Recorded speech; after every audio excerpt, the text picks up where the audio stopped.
nyene cyubahiro umukuru w'igihugu aje kugirisha inama y'umutekano ikaba yari irimwo inzego z'igisirikare z'igipolisi igendereza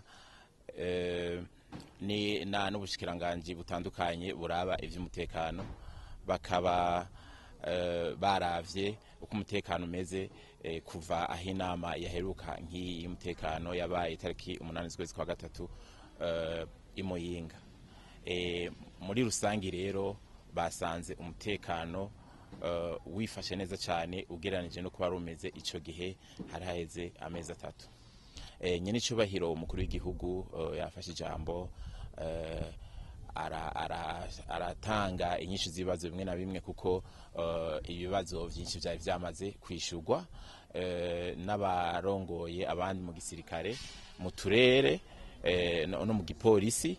Mu by'ukuri nyene cyubahiro umukuru w'igihugu akaba ico yakoze ari nko guhanura, akaba yavuze ati ikintu c'amasanganya mwibarabara kirahangikishije abarundi, ababijejwe mugerageze ibishoboka byose murabe ko vyogabanuka kuko iyo amasanganya abaye hari ibintu vyononekara n'abantu bagapfa.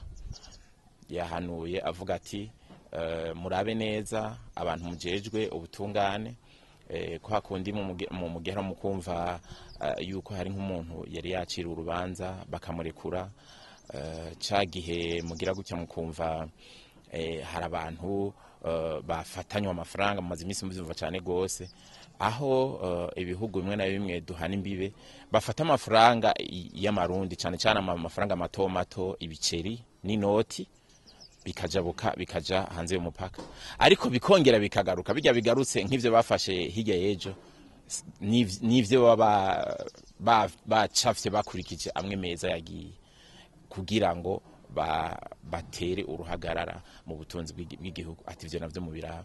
Iyindi mpanuro yatanze yavuze ati murabona ko uburuhuko bugomba butangure, abanyeshure mukore ibishobotse vyose mubashire ku kivi aho kugira ngo baje mu buhumbu n'ibindi.